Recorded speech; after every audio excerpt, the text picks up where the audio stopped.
Hello friends, எல்லாருக்கும் happy Deepavali.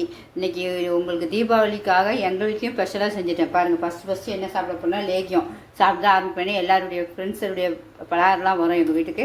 நம்ம அப்போ அதெல்லாம் சாப்பிடும்போது ஜீரண சக்தி ஆகுது. நம்ம செஞ்சோம் பார்த்தியா லேகியம், அந்த லேகியம் எடுத்து வச்சுருக்கேன். அது வந்து கொஞ்சம் சாப்பிட போகிறேன், ரொம்ப சூப்பராக இருக்கும். அது போக தோசை நல்லா ஒன்று சுட்டு வச்சுருக்கேன். சட்னி கொஞ்சம் தண்ணி சட்னி தான் அரைச்சிருக்கேன், ஏன்னா அதுதான் சூப்பராக இருக்கும் தோசைக்கு. வடை சூப்பராக ஒன்று போட்டிருக்கேன். உங்களுக்கு பூரியும் சூப்பராக சுட்டிருக்கேன். பூரிக்கு உருளைக்கிழங்கு கூட்டம் வச்சுருக்கேன் காலையிலே. நம்ம பாட்டுக்கு நம்ம தீபாவளிக்கு எல்லோரும் கூட நம்மளும் ஹாப்பியாக செஞ்சு சாப்பிட்டணும். அதுமாரி இது வந்து திணையில் செஞ்ச ஒரு ஸ்வீட் தான். உள்ளே வந்து அழகாக இந்த பால்கோவா வச்சுருக்காங்க, சூப்பராக இருக்குது. ரொம்ப இந்த பாருங்க, இது உள்ள பால்கோவா இருக்கும், அவ்வளோ டேஸ்ட்டாக இருக்குது. எனக்கு அங்கே அண்ணன் வாங்கி கொடுத்து விட்டாங்க. டேஸ்ட்டாக இருக்குன்னு அவ்வளோ திருப்பியும் எனக்கு வாங்கி கொடுத்து விட்டாங்க. சரி, அதை ஒன்று ஒன்றா வச்சு சாப்பிட்ணும், ஒரே நாளும் மொத்தமாக சாப்பிடக்கூடாது. நெய் போட்டு ரொம்ப சூப்பராக இருக்குது, இது ஹெல்த்தியாக இருக்குது. அதனால் சரி, இதையும் வச்சு சாப்பிட்டுக்கலான்னு தான் வச்சுருக்கேன். வேறு ஒன்றும் எல்லாம் சிம்பிளானதான்.